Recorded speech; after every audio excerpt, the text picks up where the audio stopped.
Hello, welcome to another episode of Conversations That Changed Me. I am your host, Lucia Costin, rapid transformational practitioner. And today we're talking about how to stop absorbing your partner's stress and protect your own emotional energy daily. Now, has it ever occurred to you that you come home and you just brace for impact because the mood of the household determines everything? Your partner's stress becomes your stress, their anxiety becomes your project to fix. And their mood determines your energy, their stress becomes your stress. Maybe you're having a great morning, you're productive, you're energized, everything's positive until you spend about 30 minutes with a visibly stressed partner. Though nothing bad has happened, you leave feeling drained, foggy head, tense shoulders. It's suddenly somebody unplugged your batteries and you just can't anymore. Today, we're going to see how we can stop this. So if you've ever walked in a room and immediately felt the tension before anyone says a word, if you ever entered a room and felt the shift in mood or found yourself inexplicably anxious after a conversation with a stressed colleague, do you absorb your partner's bad day as if it was your own? Some women said they never considered this until it started to hijack their dinner conversation. When she found that she was too depleted to even finish a sink of dishes, she just had to lie down. And here's what is really happening. If you're driving home and feel like you're wearing everyone else's emotions, whether your partner's stress on top of your own, you're not this sensitive. You're likely a highly empathic person whose nervous system never learned where I feel with you ends and I feel instead of me begins. And a lot of us are very empathic people, and we tend to carry the burden of somebody else as if it was our own, and it really wears us down. Many of us are walking around carrying emotional baggage that's not even ours. And here's what's fascinating, because this isn't a character flaw or a weakness, sorry. It's actually a sophisticated response that our nervous system has developed, often without us being very aware of it. So, bottom line, it's not a flaw, it's a survival strategy. So, how do you know if you're absorbing your partner's stress? Here are 4 signs. You feel emotionally drained after spending time with them. This can happen when they are constantly venting or seeking reassurance or creating unnecessary drama. You find yourself feeling exhausted or overwhelmed after the conversation. And it's a sign that stress is creeping into the relationship. Another sign is a sudden mood swing that doesn't align with your day. It doesn't align with your personal experience. You're feeling drained and after spending time with certain people, experiencing emotions that seem disconnected from your situation. So, for example, you were fine this morning, then you met with a colleague at work, and now you're suddenly anxious. Another sign is you become hyper responsible for managing somebody else's emotions. You may notice you're constantly monitoring conversations, trying to prevent misunderstanding, or preparing yourself for how your partner might respond. You may find yourself carefully choosing words or softening your tone. You may try to make it easy for your partner to understand you. Yet, instead of feeling supported, you begin to feel responsible for keeping the emotional balance in the relationship. Another sign is that you mistake their stress for your own. And absorbing your partner's stress and mistakenly identifying it as your own is something we often do. You carry it in your body, you lose sleep over their problems, you can't relax until they're okay. You're not tired of your partner, you're tired of of trying without feeling emotionally met. Okay. And why this happens?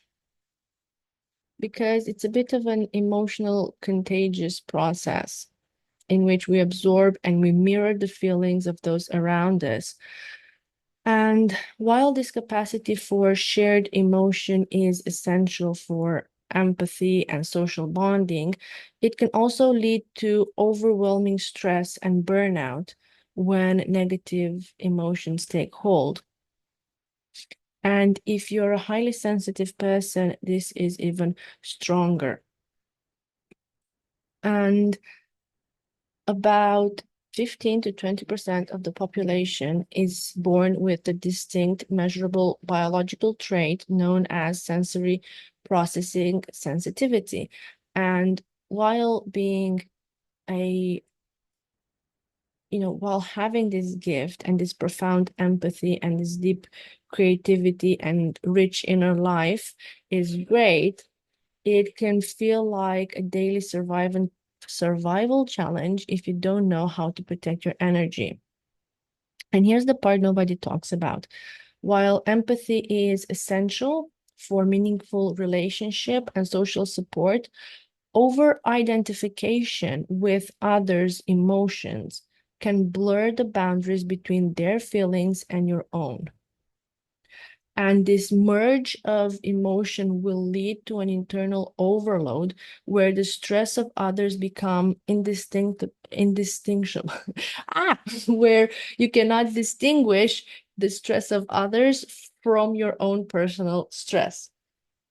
And recognizing the risk is the first step towards managing it, allowing us to harness empathy without becoming overwhelmed by the emotional burden of those we care about is something we need to prioritize. So you learned very early on that the safest way to survive was to manage everybody else's world. So you became an emotional antenna. You read the room, you absorbed the tension, you tried to fix it before it explodes, and that skill kept you safe. It was great. However, as you grow and as the situation changes, it starts to wear on you. And as an adult, we also have our own life to manage. We have our own emotion, we have our own stresses and our own burden. When we add to that the external factors, it can burn us out. So let's look at what it costs us, because an emotionally exhausted life or a mother that's emotionally exhausted is carrying the emotional weight of the marriage while running on empty, absorbing the conflict, managing the moods without replenishing her own emotional reserve. You absorb your partner's bad day, you manage the moods of the children, you cushion everybody and every emotional blow. You absorb the stress, the worries, but nobody is taking care of you. And over time, this emotional exhaustion is when you no longer feel connected to your partner. This emotional exhaustion can manifest as feeling drained or completely overwhelmed. And you might feel like there's no more love for your partner, there's no more connection, there's nothing there because you feel so numb and so drained. like you have no energy to give and to put into the relationship anymore. And this is when you start to become resentful, you start to disconnect, you start to shut down, and you think that the love is gone, that there's no more connection there, when in reality, you're simply burned out and you are running on empty. You cannot pour out of an empty cup. Unlike, a temporary rough patch, relationship burnout develops gradually and leaves you feeling drained and disconnected and questioning whether the relationship is worth the effort. And the tragic part is that it's not about anybody being selfish. It's about this dynamic that gradually shifted where you became the emotional caretaker and the partner became the emotional dependent. And nobody set out to do this. It wasn't prearranged, but it's killing the relationship. So, what do we do to stop this without shutting down, without leaving, without learning to, without absorbing the negative emotions and burning us out? So first and foremost, we need a clear distinction between my emotions and my stress and somebody else's. Thus, we need to set boundaries around stress conversations. For example, I established a boundary for myself where I would ask or invite certain topics into the conversation only when I feel mentally prepared. For example, if I myself had a rough day, then that day was not the one to engage in additional hard conversation. I also made a point to ask my partner about his work a couple of times a week instead of daily. You don't have to be available for everybody's emotional download. Just ask, it's now a good time for me to hold space for you. Perhaps consider implementing a check-in before either of you starts to vent.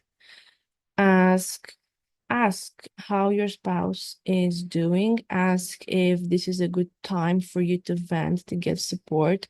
Again, this gives both ways, and he should do the same for you. And if you think about it, if you had a rough day and if you're mentally drained, if somebody comes and adds to that with, oh, you think your day was bad, let me tell you about my day, and this happened and that happened, you can't really be present, you can't really be supportive, and you can't really pay attention to what they're talking about because you're so drained and your mind is so blank. So it's like talking to the wall. And as much as you try to mimic that you're paying attention and you're being the supportive wife, it's not the same thing. And you're not there. It's not authentic. It's all just a game, basically, of okay, let's do the role, go through the motions. So having this understanding with your partner that, look, if either of us has a bad day, let's not add to it by bringing in more stress and more trouble. Another thing we can do is visualize a protective boundary before entering a high stress environment. Take some deep breath, ground yourself.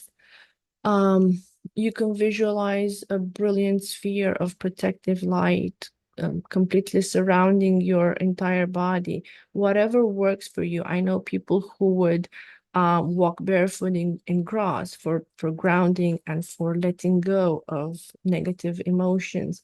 Set the conscious intention that this field allows love and light to pass through but acts as a solid barrier against external stress and anxiety.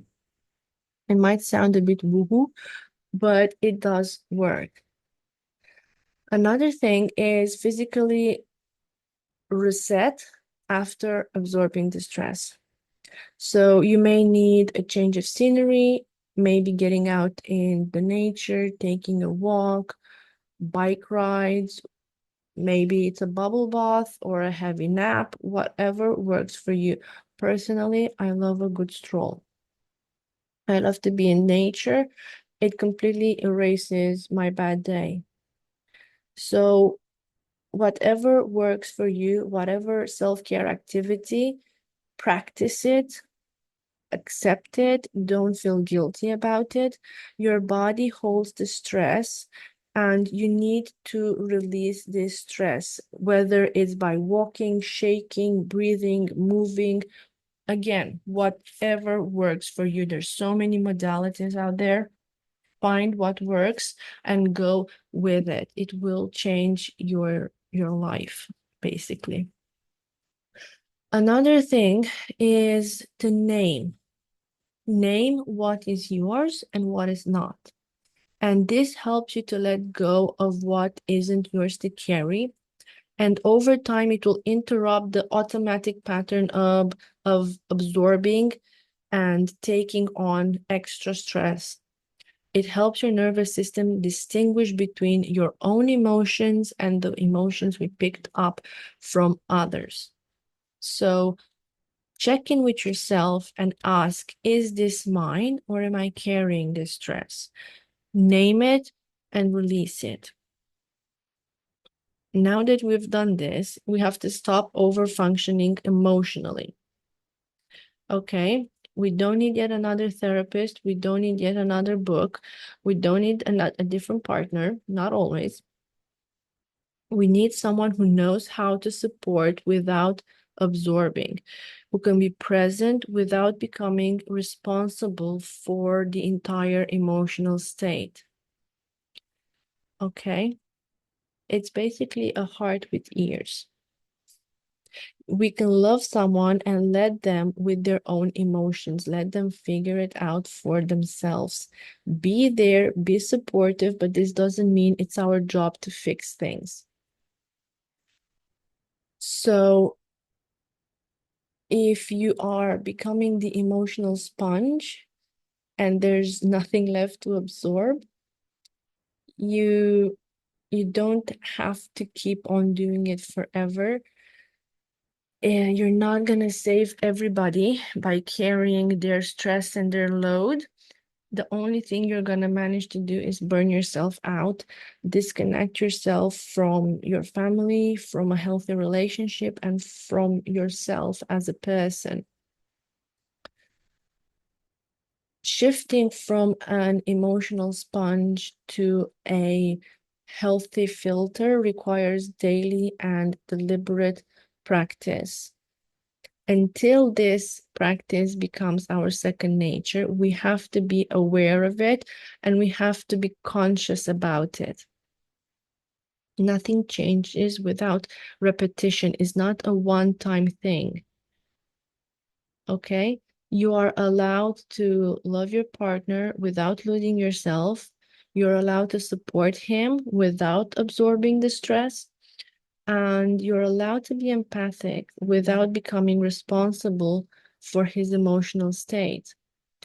Being an empath is not a weakness, it is a gift that allows you to connect deeply with others and create a very meaningful relationship.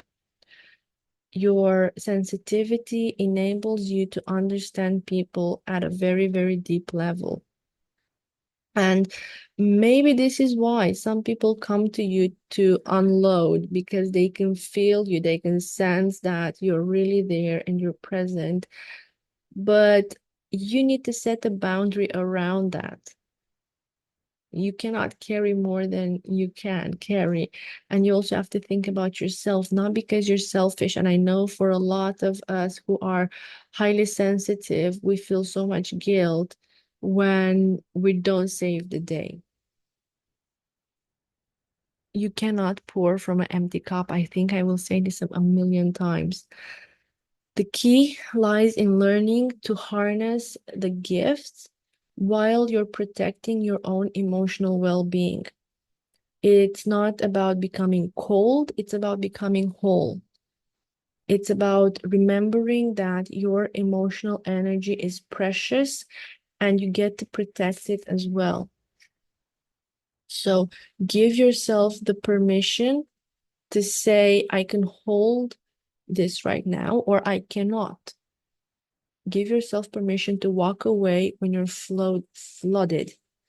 Permission to carry for yourself first, because a depleted wife or a depleted partner cannot save anyone. A woman who protects her peace, she can transform everything. If this resonates, I want to hear from you. Please share this episode with anyone who might benefit from it, and feel free to subscribe. See you next time.